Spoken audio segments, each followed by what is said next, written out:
तुम कहती हो लज्जा चली गई, मान सम्मान चला गया। मैं कहती हूं सुनो, तन धन मेरो सब ही जाओ,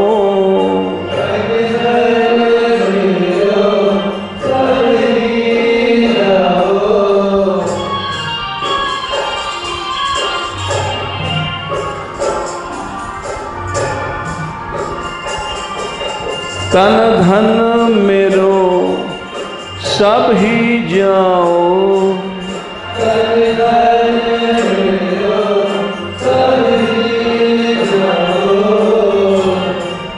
यहां तक कि मेरा सिर काट के ले जा,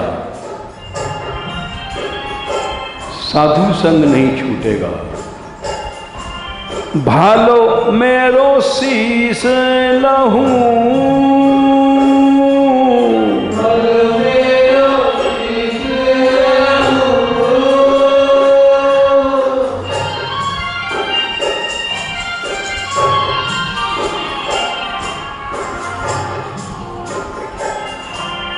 तन धन मेरो सब ही जाओ,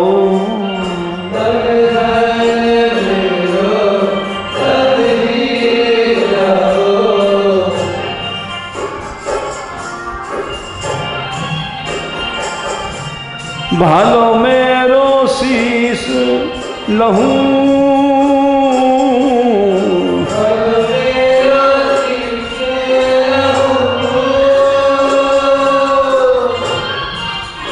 लेकिन बरजी में काहू की नहीं रहूं, बरजी में काहू की नहीं रहूं,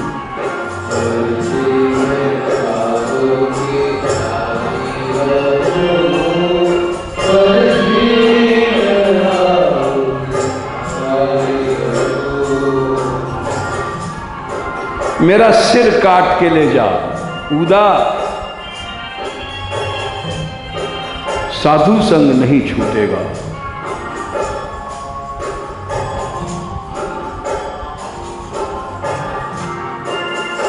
क्यों?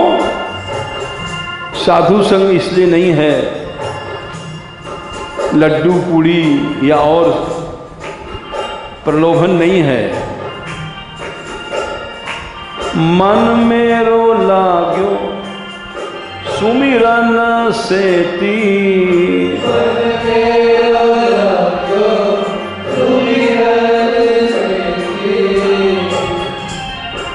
कृष्ण स्मरण।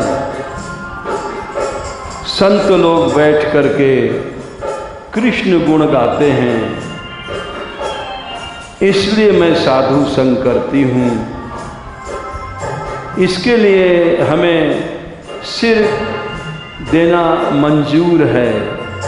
सिर अभी काट ले जाओ, साधु संग नहीं छूटेगा उदा।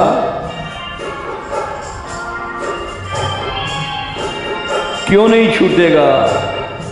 कारण ये है, मन मेरो लाग्यो सुमिरन सेती,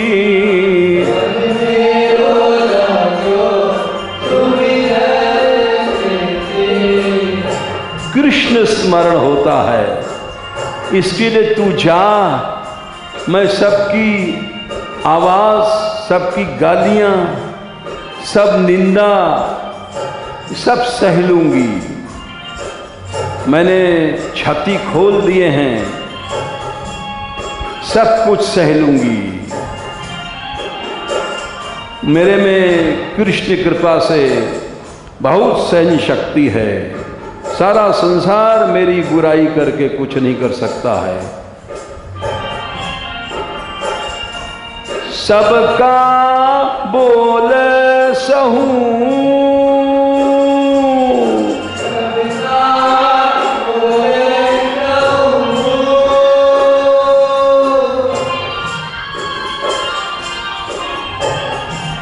भक्त में अगर भक्ति है तो सहनशीलता अपने आप आ जाती है। तृणादपि सुनीचेन तरोरपि सहिष्णुना अमानिना मानदेन कीर्तनीयः सदा हरि। यदि तुम्हारे में भक्ति है, चार चीजें अपने आप आ जाएंगी। तृणादपि सुनीचे, दैन्य, तरोरपि सहिष्णुना, वृक्ष से ज्यादा सहनशील हो जाओगे। कुल्हाड़ी काटने वाले को भी चंदन सुगंध देती है। अमानी बन जाओगे, दूसरों को मान दोगे। स्वयं इस शुकरी विष्ठा सुअर की टट्टी नहीं खाओगे। इसमें कुछ नहीं रखा है। मनुष्य की विष्ठा तो खाद बन जाती है और शुकरी विष्ठा खाद भी नहीं बनती। इसलिए महात्माओं ने कहा ये प्रतिष्ठा शुकरी विष्ठा है, इसकी तो खाद भी नहीं बनती है। मूर्ख हम जैसे प्राणी प्रतिष्ठा के लिए भूखे रहते हैं। इस सुअर की टट्टी हमको खिलाओ। मीरा ने कहा ये सब मैं सह लूंगी,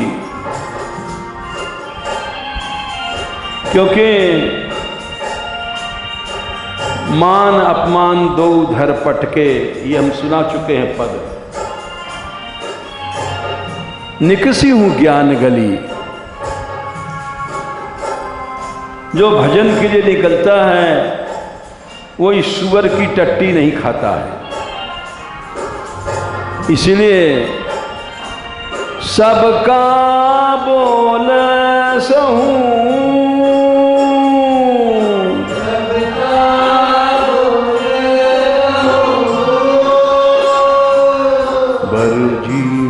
काहू की नहीं रहूं, बरजी में काहू की नहीं रहूं।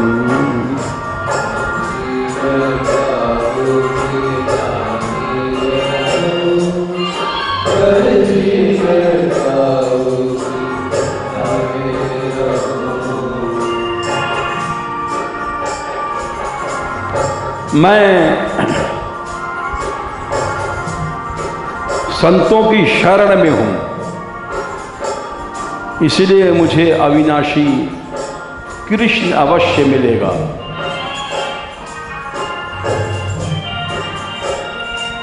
मीरा के प्रभु हरि अविनाशी,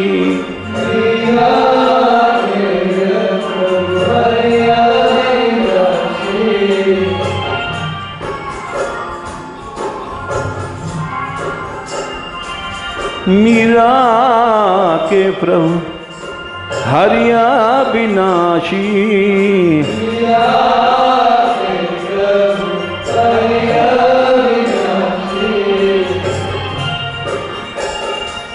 सतगुरु शरण रहूं,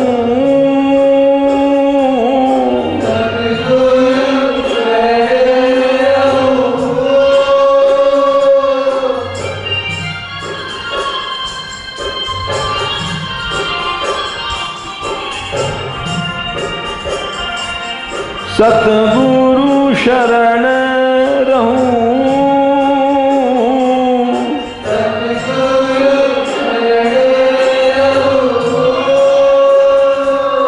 बरजी में काहू की नहीं रहूं, बरजी में काहू की नहीं रहूं।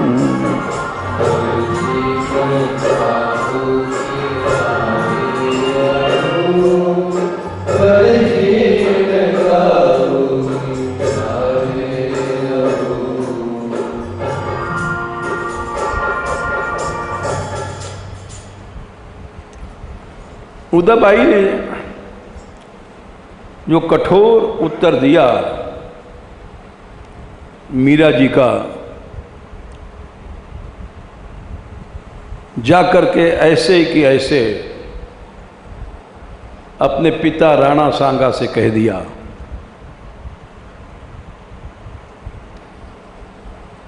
राणा जी ने पूछा, उदा तू अपने भाभी के पास गई, समझाया? बोले हाँ मैंने समझाया। समझ गई? उदा बोली, बाप साहब, बाप जी, मीरा ने कुछ अलग बातें कही हैं। बोले क्या बोली है? बोले ये कहा है, लागे प्राण साथ संत, पावत अनंत सुख। संत मेरे प्राण हैं। संतों का जाना मतलब प्राण का चला जाना है। और ये हमारे प्राण हैं संत, मैं इनको छोड़ नहीं सकती। अरे राणा सांगा की भ्रुकुटी तन गई। संत साधु ये भिखमंगे उसके प्राण बन गए। हम लोग राजवंश कुछ नहीं। और क्या बोली है? और कुछ बोले, और भी बोली है। अभी तो हमने आधी बात सुनाई, इससे भी ज्यादा कड़ा कहा था मीरा ने। लागे प्राण साथ संत, पावत अनंत सुख। जाको दुख होए, ताको नीके करिटारिये। जिसको साधुओं से कष्ट है,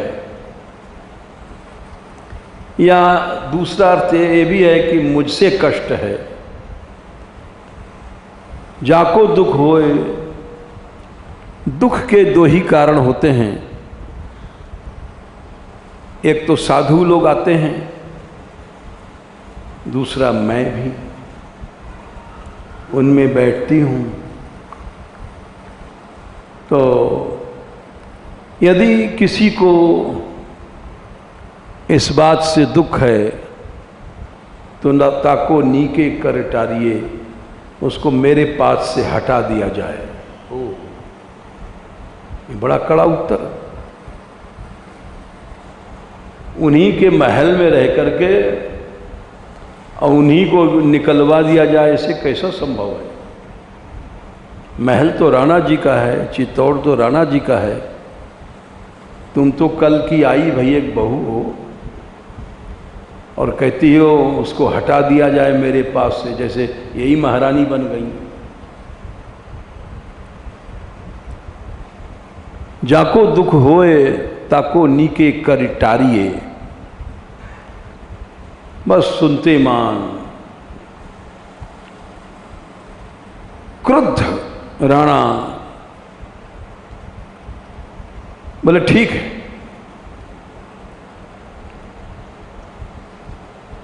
टारने की बात कही है, अब मीरा इस महल में नहीं रह पाएगी,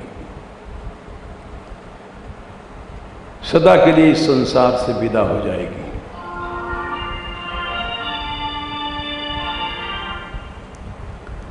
ऐसा कहते हैं कि जैसे बड़े बड़े राजाओं के पास प्राइवेट सेक्रेटरी होते हैं, वैसे राणा जी का एक बीजा नाम का मुसाहिब, वो सलाहकार था। राणा का बहुत प्यारा विश्वास पात्र था।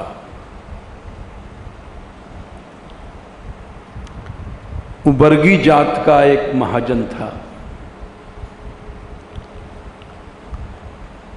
राणा सांगा ने उसको बुलाया, एकांत में ले गए।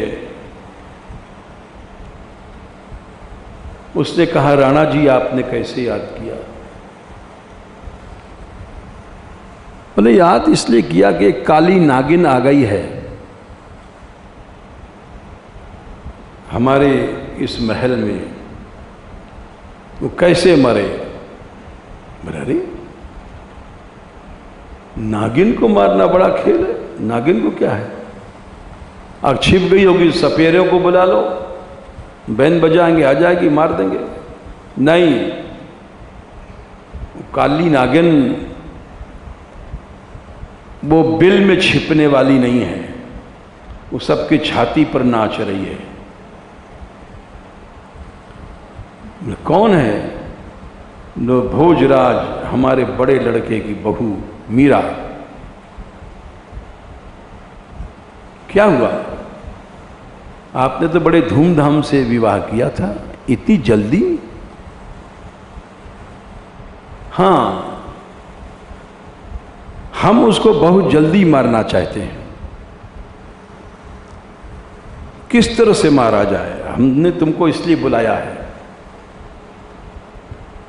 मारना चाहिए कि नहीं चाहिए ये हम तुमसे नहीं पूछ रहे हैं, हमको बहुत जल्दी मारना है। क्या रास्ता है? तुम सलाह दो। वो समझ गया। बोले राणा जी,